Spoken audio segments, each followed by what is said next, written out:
Disclaimer: the podcast contains adult themes, adult dialogues, and spoilers. Our opinions are just that, opinions. We're not bashing any of the creators we discuss, and we are not bashing you if you perceive things differently than us. Listeners and viewer discretion is advised.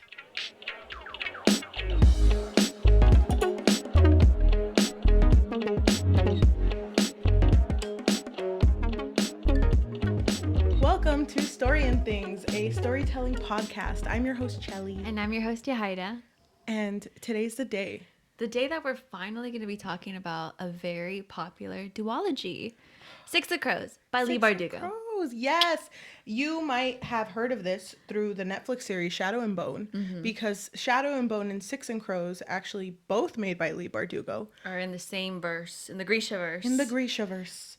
I love this Grisha-verse. I'm freaking all for it. Stan. Own all the books. Well, have a huge... No, I have a huge tattoo. I have a huge... And it's not even of Shadow and Bone. It's like a huge tattoo. The map. The map I always forget to see. So, like, when I'm on my deathbed, you know, I'm going to be like a little abuelita. And just, like, look at my back. And they're like, what? X is where the treasure is. And that's how my grandkids, like, journey is going to start. Them looking at my back. Oh my god, I love that for you. I do. I almost own all the books. I know that there's... Hold on. I know it's in the back of the book. There's a lot. I am only missing Language of Thorns and King of Scars. But you're almost there. I'm almost there. I'm so into these. I'm so excited that we're talking about crows because, you know, I loved it from the very start. You're such a fucking liar. Immediately, I just out you. Well, tell me why. Well, do you want to talk about that now, or should we wait till after? We can talk about it. I'm ready. Wait, hold on. I'm ready. We're okay. Sweaty. I know. I hate when you do that.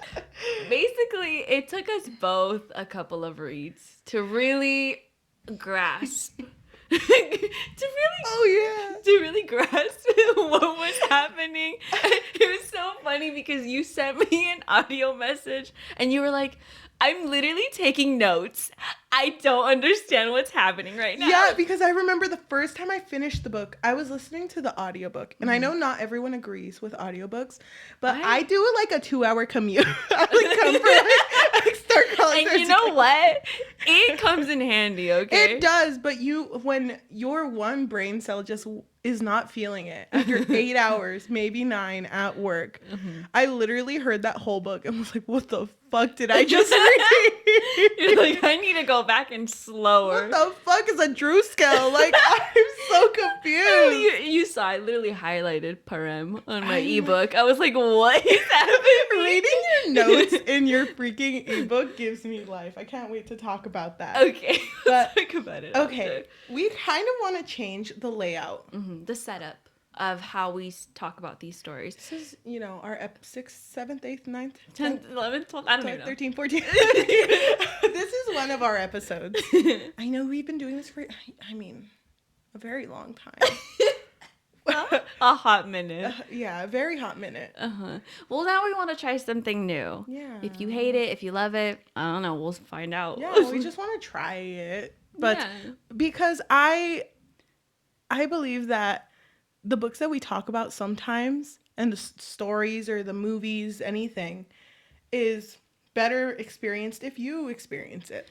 Right, but if you can't pick up the book, then come on this journey with us. Because I feel like you'll get the gist. Yeah, you will. And if you're into it, maybe later in the future, pick it up. Or if you're not into it, vicariously live through us. As we hate and love books. Exactly. I thought you were going to say still pick it up. I know. Still pick it up. You can do it. No, I mean, I get it. I get it if you can't. I mean, that we are here to talk about it. But in the form that we know most, that I grew up with. Jesus. My mama. She taught me this form of storytelling called chismeando. Chismeando, yeah. It's just gossip. Gossip, if you don't know Spanish. Best way to do it is chismes. We got a chismes.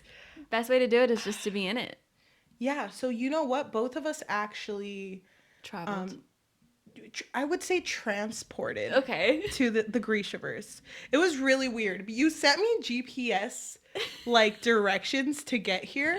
Yeah, and you know how like it was, you sent me like longitude, latitude, but also platitude, and I was like, okay, I have no. So I got to the 7-Eleven you told me about, Good but job. then it told me that I had to go into the 8th dimension. So I was like, okay, I'm a little whoa. confused here. I don't know if I have to update my GPS or like what. Or my brain. And I mean, you weren't even there when I went.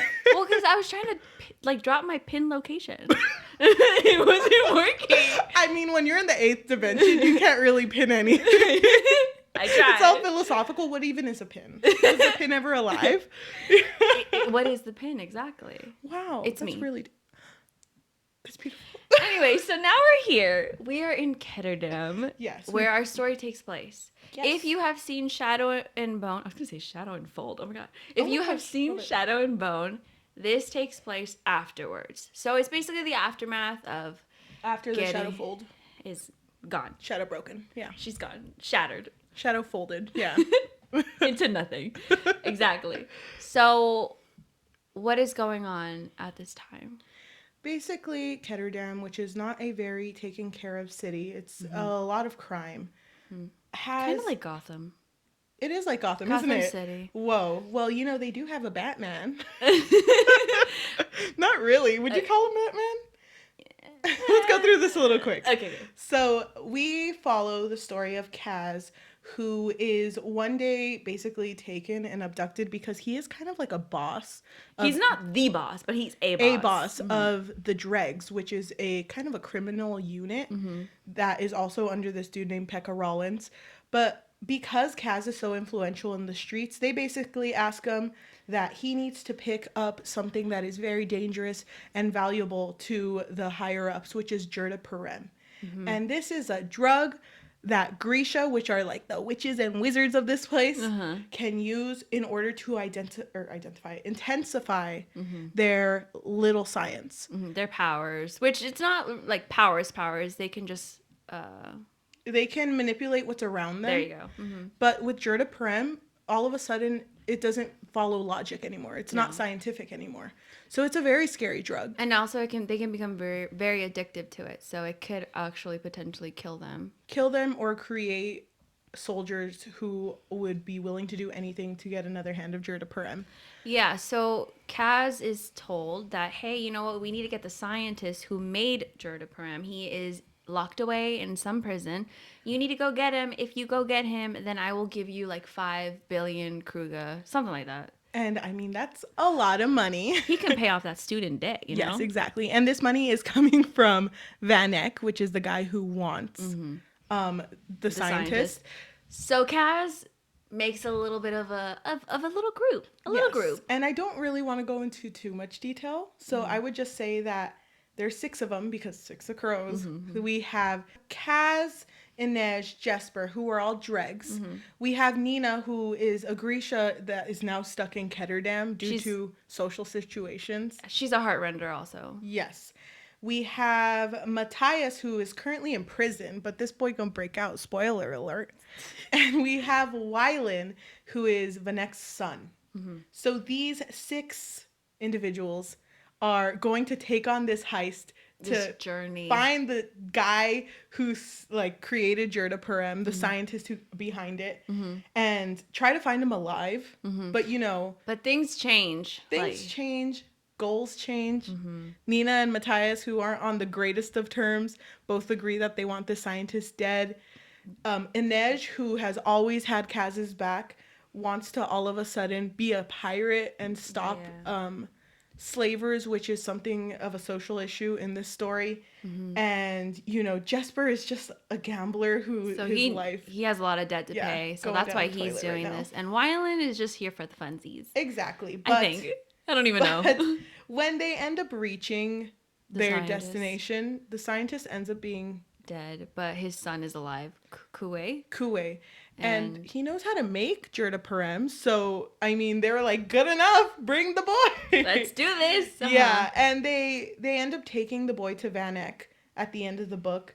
But this book ends up being an unsuccessful heist because at the very end, the man, Van Eck, was not going to give them Kruga, which is their currency, was not going to pay them up, was going to kill them, and then just take the scientist. But Kaz, being always 5,000 steps ahead, He's always thinking ahead. yes, he knew that that was going to happen. So they got Wylan, which is one of the crows, to change his face. Well, Nina changed his face. Yeah, Nina changed his face. To look like Kue. But at the end of the book, Kue and Nina basically went into hiding. They failed the heist because they end up kidnapping Inej, and they don't get their money. So this book is just kind of like a whole story of a heist that does not go well. Failed. Ocean's 11 would be disappointed. They would be disappointed. They'd be like, this isn't it. Did Ocean's 11 do it 11 times to get it right, or have they been successful 11 times? I think it's 11 different people. Oh. Because there's also Ocean's 8, and Ocean's 8 is 8 different people. Ocean's 8 plus 3. Ocean's 8 plus 11. I'm like doing the math. So that's basically the story. Yeah, and if you without the details. If you want to read the book, because honestly, there's a lot of things we left out. Obviously. I recommend it. I Yeah. think it's a good read. Or a good watch. Maybe watch it on Netflix. When it comes out. Well, oh, you're right. But if you want to get a taste of the characters, Shadow and Bone. But, okay. I want to focus on likes and dislikes. Otra vez. Otra vez. Okay. Otra vez. All right, so likes and dislikes. What did you like about it? I like certain scenes. Okay. Because there's certain things in this book that I am like, eh. But yeah. I want to focus on the good, you know? Like a positive queen that you are. I want to talk about Kaz and Inej's relationship. Okay. And I want to start off by saying that they were both dregs, and we know that. And they both, like, I think it was Kaz, correct me if I'm wrong. Kaz was the one that got Inej out of the menagerie. Yeah. Kaz basically helped her. Because he really needs her. Yeah, helped her out of, because she was taken by the slavers. She was taken at a young age and basically thrown into a brothel. And it sucks, and it was horrible, and she did not want to live after that. But Kaz kind of was her rock and kind of gave her a reason to keep going. I really like the relationship because it's like a relationship that's built upon two people who really trust each other. Yeah, and it's really cute too. I mean, they're both kind of bad with their feelings. Yeah. But you can tell that they really appreciate one another, and you know, it turns into a little bit more. Well, I think that it's cute because Kaz is really bad with his feelings. But you know what I appreciate about Kaz? What? He's not like... I'm thinking about the next one. He's not like somebody else who will not be named. We can't talk about other episodes. It's like, we can't... Episodes. Oh, our episode. Oh, yeah. We can't talk about our episode that is linked right here. Put it in my hand. It's like, this one too. Our episode that we haven't filmed yet. Well, why don't you talk about it in a general aspect? What type of guy do you like that Kaz isn't? Okay, well, he is emotionally unavailable. He is. Sucks. We can't, and that type of character kind of really sucks. It bothers me that it's kind of almost cliched at this point. That men are like that? That men are emotionally unavailable, and it's like perceived as something hot because, oh no, he can change. He can change for me. I just really like Kaz's backstory. I think it kind of built him as a character because he went through some traumatic shit where he cannot touch anything anymore. Yeah. Like, he doesn't like to physically touch people. Yeah. And I mean, we also know that his biggest rival is Pekka Rollins, which is actually the guy who's above. No, I was going to be like, who just loves touching. He's just a physical man. My biggest rival, the skinship on this man. I was gonna say skinship. I fucking hate you. Kaz. He's like, my biggest weakness. He's gonna be like trying to go for a hug, and he's like, please, Kaz. No. Oh my gosh. Oh my god. But yeah, Pekka Rollins. Pekka Rollins is basically the cause of his trauma because he screwed fucked up them over. He fucked him and his brother over, but it's not just him. He just fucks people over. Yeah, but because of that, Jordy ended up dead and caused Yeah. trauma for Kaz that does not allow him to touch others. Yeah. He can't. Like he literally can't. And it sucks though because he knows that it's a shitty situation because he yearns to be touched by Inej, and it's just really sad because so sad. he even says it himself in the story that he just wants to be a man that's good for her. Like he knows he's shitty, but it's like her makes him want to be good. They're so cute together too. They are really cute together. That's one of the things that I really liked about this story was their relationship together. And I was kind of thinking about it too. I was like, well, would they have to end up together for me to be happy? And Yes. yeah, yes. No okay, moving on. question. No, just kidding. But like, it's more so like I would want them to end up together because they bring out like the best out of each other. Because there's a point where Inej is like, I'm going to be a pirate. Oh my gosh, I'm going to stop all these slavers, people who ruin my life, and just be a pirate. And it's so cute because Kaz mentions like, oh, you know what? I'll be praying for those slavers then. They're going to have a really tough time. Yeah, he really like supports. hypes her up. And basically tells her like, you're more worthy than the dregs. Like you deserve to be somewhere else. It's so fucking cute. Why do you think female authors are more capable of writing men? Like male love interests? Or just males in general? Because honestly, sometimes I look at a man in a story and I'm like, oh yeah, nah. I think it's because women... Okay, even if the guy... Okay, because now I'm thinking about he who will not be named. The... Voldemort. No, I think it's because we know what we want to see in a man. Someone who is ambitious, loving. Yeah. Even if he's not loving in the beginning, at least like being capable of love. Yeah, one because day. even Kaz, what I like so much about him, like I said, he's wanting to change for the better because he knows that he can, and he knows that he wants to for her. And it's not that she is going to make, like, she is the only way he can be happy. That's not the case. Yeah. It's like he wants to be happier for her. Yeah.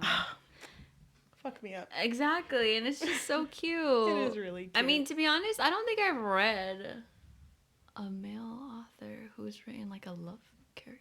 Like a love we interest. gotta look up a romance by a male author. Yeah, I literally can't think of one. Put it on the list. Niles. She's not here. I know. Niles, thank you. Remember Niles from the first few episodes? Yeah. She'll be back This is soon. her now. You feel old yet? I hate it. Okay. I want to talk about another thing I love about this book. Okay, what do you And love? it's the LGBTQ Plus. representation. So I found the scene. Let me read it to you. Okay. So this is in the middle of them in like a very high stress situation where they have to get this door closed before a certain time. Yeah. So basically, they're talking, and Wylan, who is younger than everyone, says, I don't like the idea of killing people. I don't even like chemistry.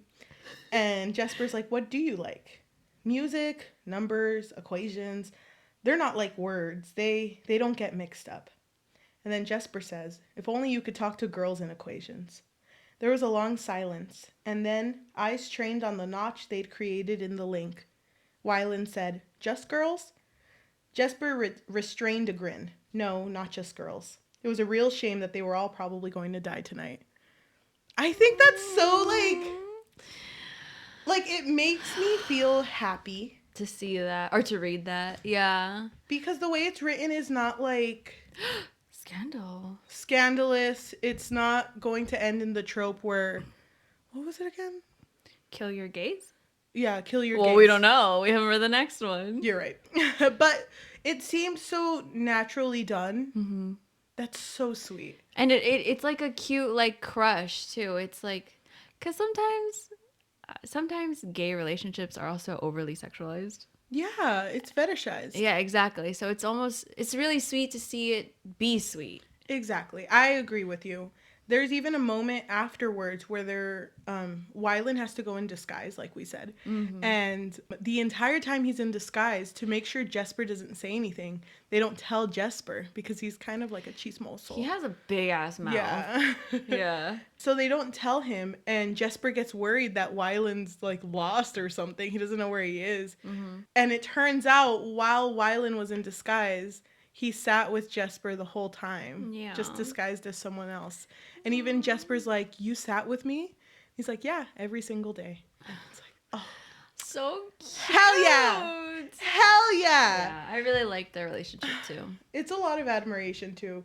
It's that brings me to my next thing I like, which is found family. Oh, the trope. The trope found family. What does that mean? When you're at Disneyland. When you're at Disneyland and you can't find your mom. You can't find your little brother Juan Carlos, like nowhere to be seen. You know what I mean? Yeah. And you're like, I gotta go look at Space Mountain. He loves Space Mountain. He's like on the top of Space Mountain, but not even like the ride, just like the building. Yeah. Uh-huh. No, but the found family trope is when a bunch of people who are strangers become like a family. Mm-hmm. Like they are the people they trust the most, the people that they will come to the most. So another example would be like Suicide Squad. Exactly. Yeah, that's a good example. Thank you. I know how much you like it. Plug. I know. Well, no, not just the movie, but also like the animated movie. No, exactly. Or the comics. I like that because it's kind of like no matter what you are doing or have done, we are here for you, which is what family is. And exactly, and it's because they have so much in common, and some would argue more in common than their actual biological family. Because I mean, look at Wylan, his dad. Trash. Well, as soon as, because there was a scene where like there was a boat in back of them, and it's like, your son's in there, Van Eyck. You have to give us some money because your son's in there. And then Van Eyck was like, bitch, I gotta give that my son's in there. Like presses the button. He's like, come on. I can't kill him soon enough. Come on. He did not care, but did not care. These people, like as Van Eyck was saying, like, I hate my stupid ass son, illiterate, can't read and stuff. Jesper goes to his defense like, he is smarter than all of us combined, including you. So don't talk shit about Wylan. And Kaz is like, excuse me? Kaz is like offended. Okay, wait. Actually, don't include me in that equation. He's like one of those guys, you know, that are like, actually, my IQ level.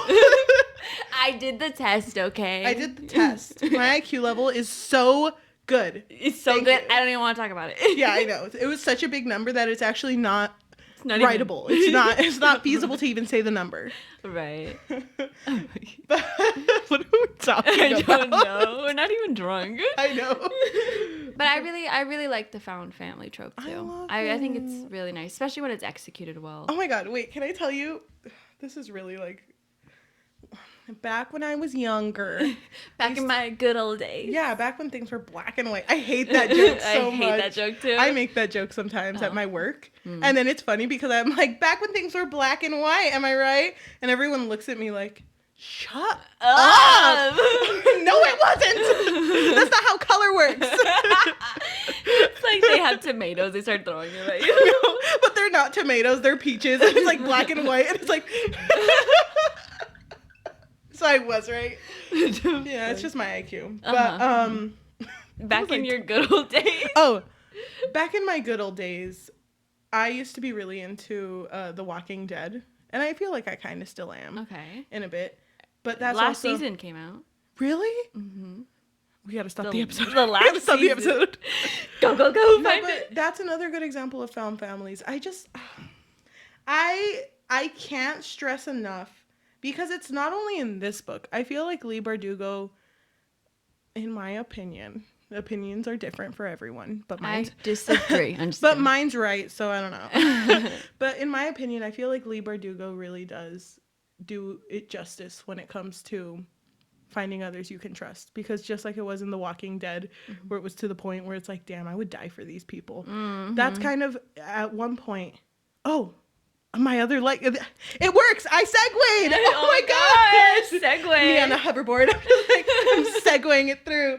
But this comes to my other point that I like. with the found family trope, it's supporting others in what they want to do. And to go back to Inej and her whole pirate dream, there's this scene where she has to climb the outside of a building. Do you remember that? Yes. And the building is outside of a furnace, I think it was. I don't think remember. It's inside of a furnace. Oh, you're right. It's inside the furnace on the... Isn't she like burning on me? Yeah, and she's wearing shoes, leather shoes that are like melting into her skin. It's really You gross. remember that? Yeah. I like that scene because there's a part where she's like, I'm just gonna throw myself in the flames because I can't take this anymore. I'd rather be dead than do this. Like, why am I doing so much for these people? And I get it. Roasting them one by one. She's like, I don't even like Nina. Matthias even less. Wylan. Who is Wylan? Exactly. More like whining. She's like just like, Inej, please stop. Inej, we can hear you. But I really like when she's climbing up because she's like, there's no sign that I should continue to go. But then it starts to rain. And it's just so like symbolic of like, you got to keep moving forward type of thing. And I like the line where it says, she was not a lynx or a spider or even a wraith. She was Inej, and her future was waiting above. Aww. I fucking love that shit. That's cute. I love that. It's really oh cute. My God. Inej queen. She is a queen. She could have been the main character, honestly. I would have been fine with either. Well, But, technically, she's kind of is. yeah, well, all of them are. Yeah, you're right. I wrote down that the reason I like this is I like when people are given the will to live something that she has not had in a long time. Because she's had a really tough life. So the fact that she's willing to do this and help these strangers that she doesn't even know. Yeah. Because at the end, they were all doing it for each other, not only themselves. So I'm like, fuck yeah. Yeah, like trying to keep each other alive, too. I mean, they could have, left it behind. As much as I love this story, because I do. I know you do. This story has a few... Took you like 5 tries, but yes. This story has a few hiccups.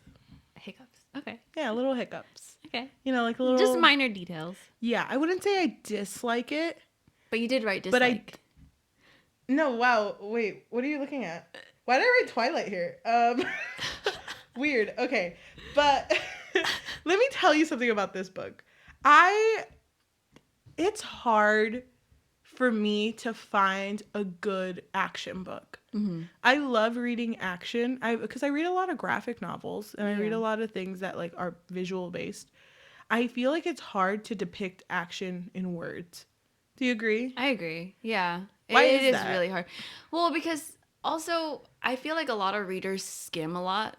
So if you're skimming, you're also missing details because it's like details are scattered through the whole page. Yeah. So if you miss one detail and you don't skim like halfway down the page, it's like you can't keep up anymore because you missed a crucial detail in the first paragraph. But I feel really bad because I like Leigh Bardugo's writing. Okay. So like, what can people do to like? It's just I don't know. Read it 10 times. Tell me, what do we do? Read 10 times, I guess. I don't know. I feel like the heist and the whole journey that the cast had, if it wasn't for the fact that these characters were so like well presented, I honestly don't think this book was that memorable.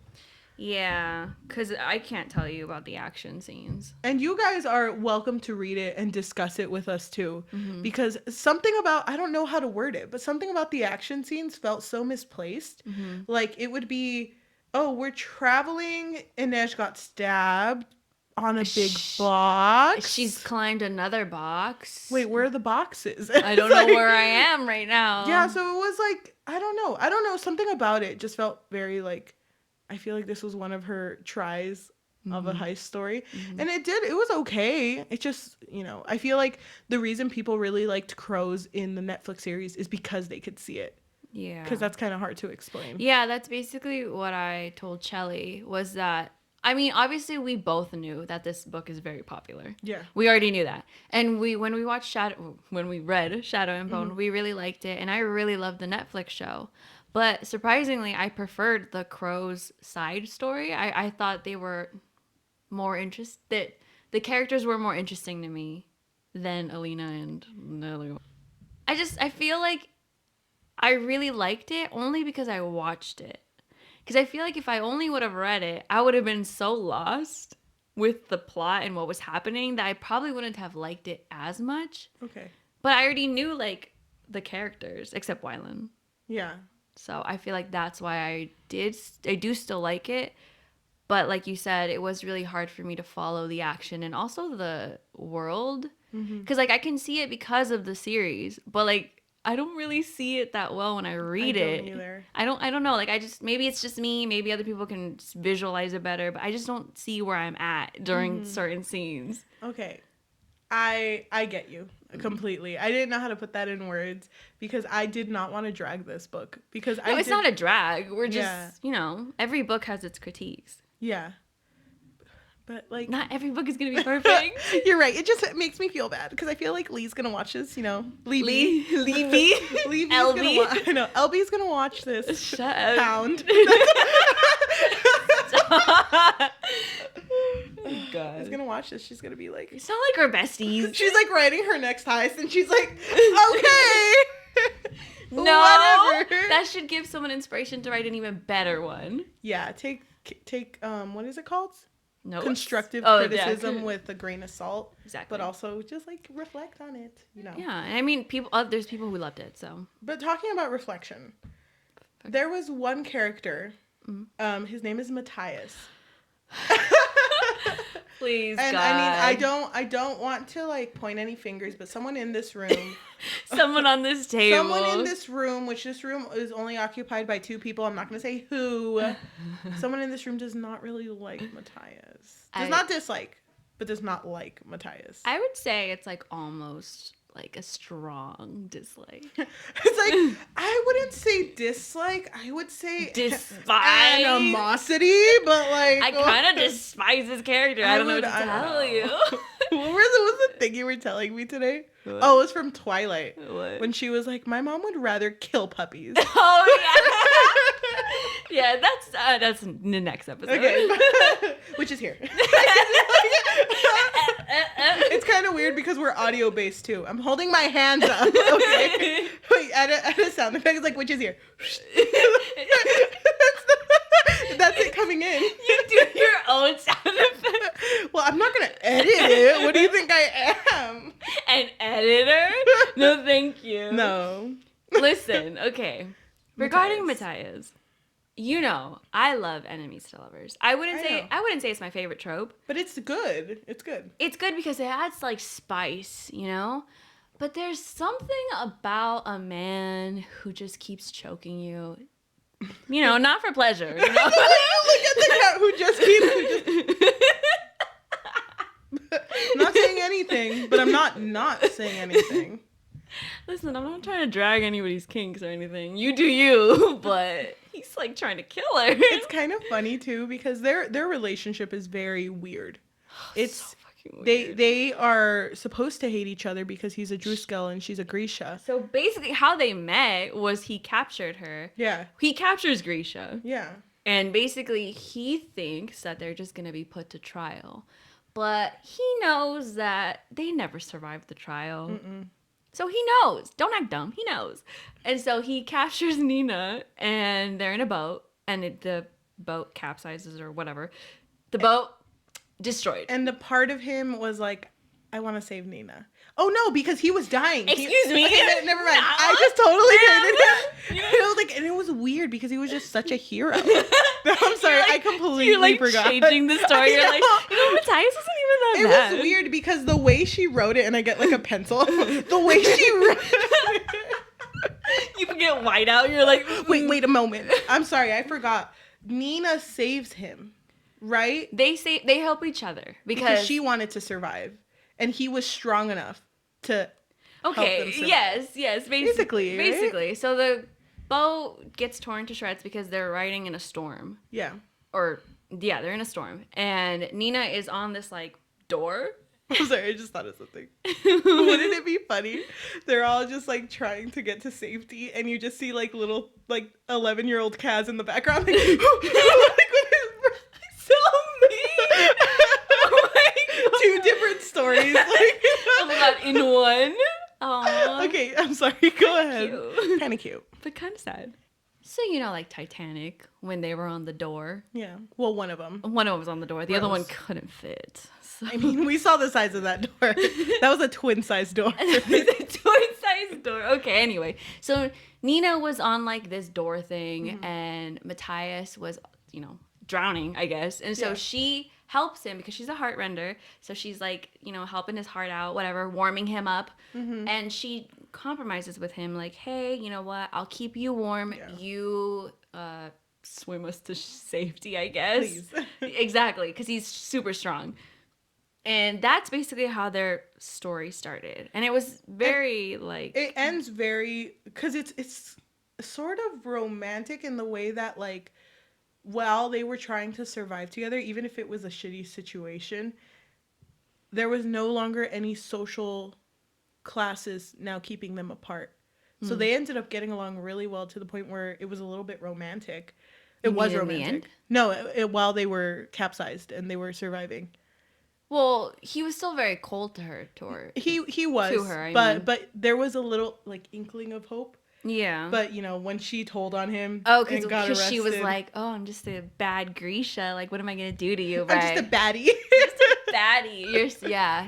Because I think she even, like, falls, right? And he, like, grabs her and helps her out. But, like, that relationship is weird because he likes her, but he also wants to choke her. He also wants to kill her a little. And that's what you don't like. No, it's not even just that. I mean, I don't really like anybody who's too patriotic. No offense. So that's a red flag for me, and he gives me Nazi vibes. Well, I feel like the part that's a little like iffy for me was the fact that he never truly apologized for being part of the Druskill that was killing Grisha. Because I don't even, correct me if I'm wrong, if someone's read this book, but isn't there a section where Matthias even talks about how, like, I did it for my people? Yeah. And you're doing this for your people. And it's like, yes, Nina is protecting the Grisha, but your people are literally committing genocide. Yeah, exactly. So there's a difference. And the fact that there's never, this is what we talked about. If we could rewrite a thing in this book, it would be Matthias. What's the word? The resolve. The resolve that Matthias would have. Thank you. Because I felt like he should have done something more self-sacrificial. Because what he did was so messed up. You know, like I don't know how many Grisha he was responsible for killing. But I just felt like the way that his character shifted wasn't enough for me. As soon as Matthias and Nina see each other at the end, it's like, we're together now. I love you. I would do anything for you. Yeah. No real apology. And I hated that. I hated that too. I wrote down that it would have been nice to have him have a moment where he's like, I don't know what I want to do with my whole like beliefs or, with this whole Grisha killings, but I do know that I want to help you. If he had a moment like that where he just, whatever he's doing, it just wants to be to help Nina or to help Grisha out of this and make things better, I feel like that would have been a good resolve. Yeah. And I'm not saying it as if he needs to be like the righteous character who knows all good, because he doesn't, but he doesn't need to. I mean, I don't mind how his character started necessarily. I think it's more his resolve that bothers me and makes everything else worse. But wasn't he a liked character? Because I didn't watch the show. Oh yeah, he was trending. His name was trending when Shadow and Bone, the Netflix series, came out, and I hadn't read the book yet, so I was like, oh my god, he's like really cute. Oh my gosh. I can't see his face. He looks like a mix of all the Chris actors, like Chris Evans, Chris Pratt. Chris Pratt. What's another Chris? This is Chris. He's cute. He is cute. What the heck? When I imagine and Matthias, his body, 10 out of 10. Really? Yeah. When I imagine Matthias, I just imagine like, because he's supposed to look like he's straight out of prison. This boy has not seen the sun. He's supposed to have. Well, he is really pale. But he's very well like groomed. Like, yeah. Oh, 'Cause, you like, mean because his hair was crazy too? Yeah, they cut it all off because remember he had really beautiful locks. Yeah, But all of a sudden his locks were gone. like Rapunzel. It's crazy. I don't know. Uh-huh.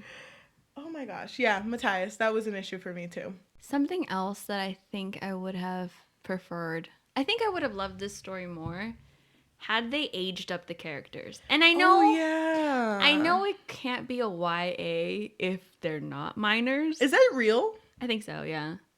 Okay. Well, why would it be a YA if they're not minors? 40-year-old man going to high school. I mean, yeah. I love it. I think it would have been a better story had they just been older. It didn't have to be a YA story. I would have liked it better as a young adult book, in my opinion. I get it. I do get that because it's just so unrealistic. Oh, the thing you mentioned about the Wraith title. Oh, yeah. So I told Cheli that as much as I love Inej, and you know I love Inej, I really do love her, but she was kidnapped at the age of 14.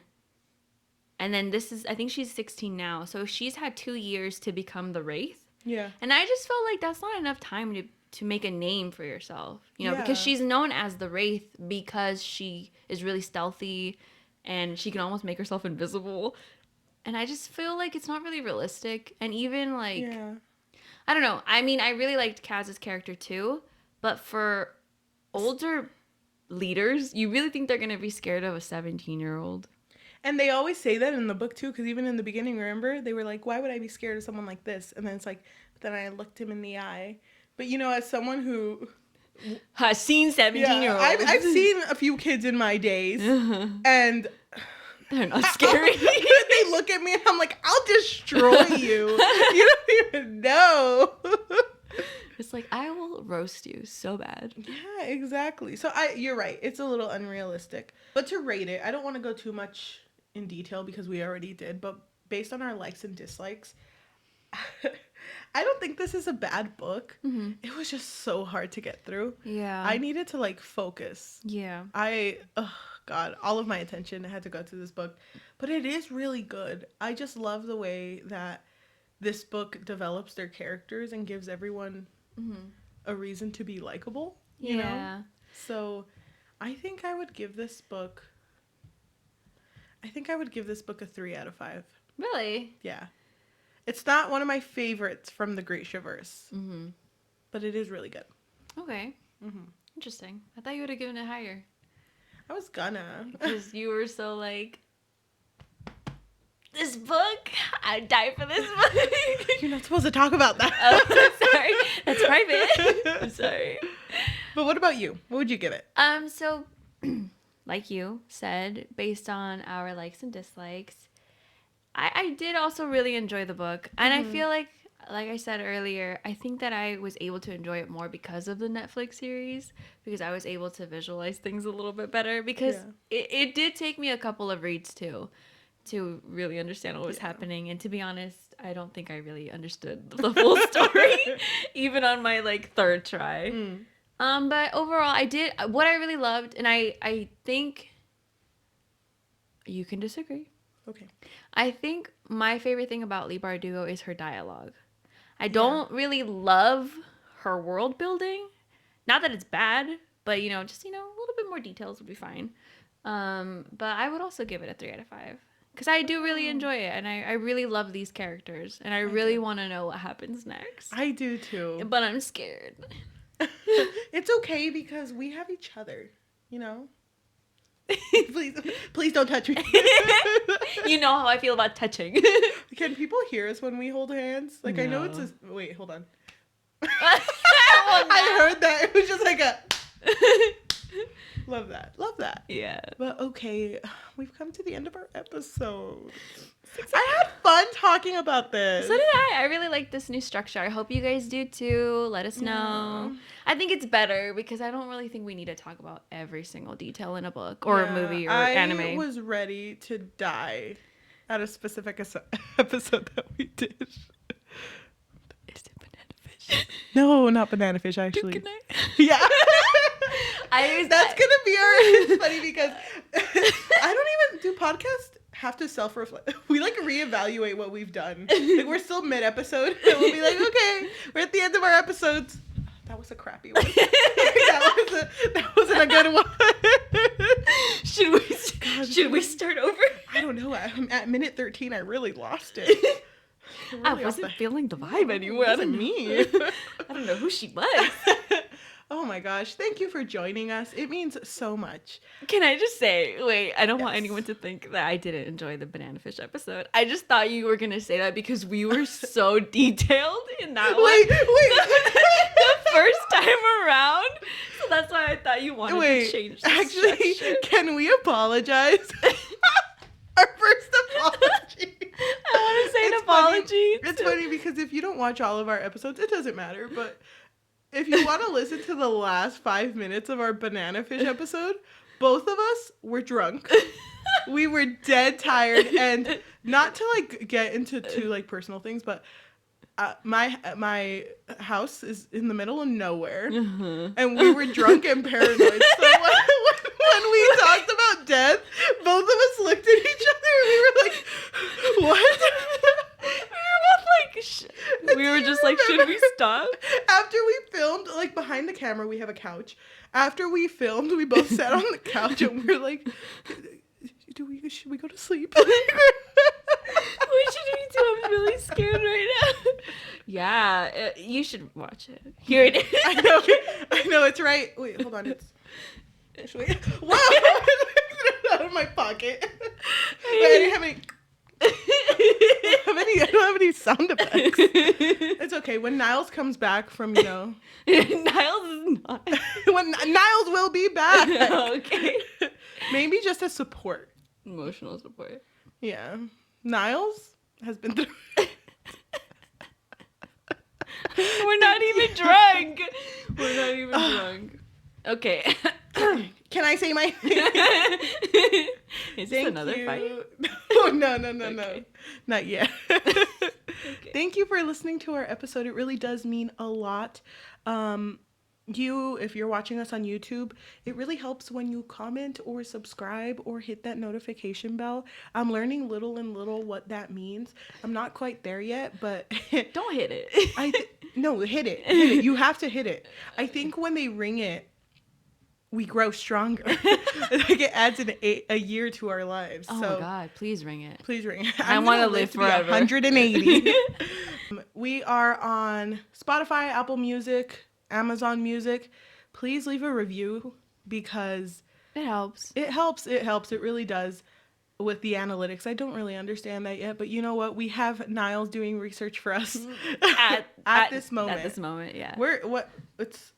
It's late where Niles is at. She is not doing research. She is passed out. But okay, please remember to tell your friends, tell your uncles, your aunts. Tell your grandpa, your grandma. Do not tell great grandma. Do not tell your great grandpa. He is not allowed to listen to us. But other than that, word of mouth is the best way to get known. So that would help a lot. But thank you so much for listening to our episode. So we're going to end this episode in a dice roll where there are pictures. Because people... What's that? Let me explain the dice roll. So basically, we're going to read a review that we found online of the book. But whatever this review is, positive or negative, we do not stand by it. We're not endorsing it. We're leaving it in the air. It's just a discussion question. Yeah, I guess you can discuss it if you want. Some of them are really funny. Wait, can I mention one thing? Yeah. I saw this Luca review. I'll see if I can post the picture if I edit this. But there was a Luca review that said something along the lines like, I didn't watch this movie because I know a guy named Luca and I hate him. 1 star out of 5. I know, that was really funny. That's something I would do. But we're going to read... Can't stand Luca. I know. I fucking hate that guy. We're going to go ahead and read either a positive or negative review depending on odd or even from our dice roll. So positive is odd. No, positive is even. Negative is odd. What do we get? Oh, negative. Negative 11. Okay, go ahead. Well, I do want to say that the negative reviews are very long. Oh my god. Like, they're very long. The pictures are freaking sending me. Okay, so this one is on Goodreads. It's by Anne Marie. Hmm. Don't come for them, okay? Yes. Just an opinion. Leave it in the air. Leave it in the air, okay? Oh, let me just check this first. Okay. They write, "Oh man, I'm so disappointed. I heard so many good things about this book, and I expected so much more excitement. Especially the first 150 pages felt like such a drag. Although many action-driven and interesting things were going on, they were all described in a rather bland and simple way, so I just felt bored. A huge reason why I didn't enjoy my reading experience was the fact that I constantly felt like I was missed out on some vital information. I originally thought that this might be down to me not having read the Grisha trilogy yet, but after a quick research, I concluded that this cannot be the case. I read several times that reading the Grisha series isn't necessary to enjoy this one. But still, I felt like the plot was several steps ahead of me and I just couldn't follow. I especially couldn't get a grip on the characters. I had no understanding of them whatsoever. I also felt like there was no real introductions to them. People just suddenly appeared and I had no idea if they were important to the story or not. More information on all of them was eventually given and I was able to build a better connection to them, but in my opinion, this information was simply given too late. I'm actually quite certain that I would enjoy this book a lot more if I read it a second time because I would have a clear picture of all of them in my head and would be able to understand their actions from the beginning. They are also apparently supposed to be teenagers, but they don't act like they are at all. If I had to guess, I'd probably place them somewhere between 20 to 35 years old. They all acted way too grown up. So yeah, I had problems with this book the whole way through. However, some of the characters still made an imprint on me. The plot, not so much. I know that they will stay in my mind for a long time. I actually have no idea why. They just seem friendly and somewhat interesting, I guess. And I would gladly read more about them. I just don't think that Leigh Bardugo's storytelling and writing style is for me. I unfortunately felt like something was lacking the entire time that I was reading. And they gave it 2 out of 5 stars. Damn. Thank you for watching. Thank you. See you next week. Bye.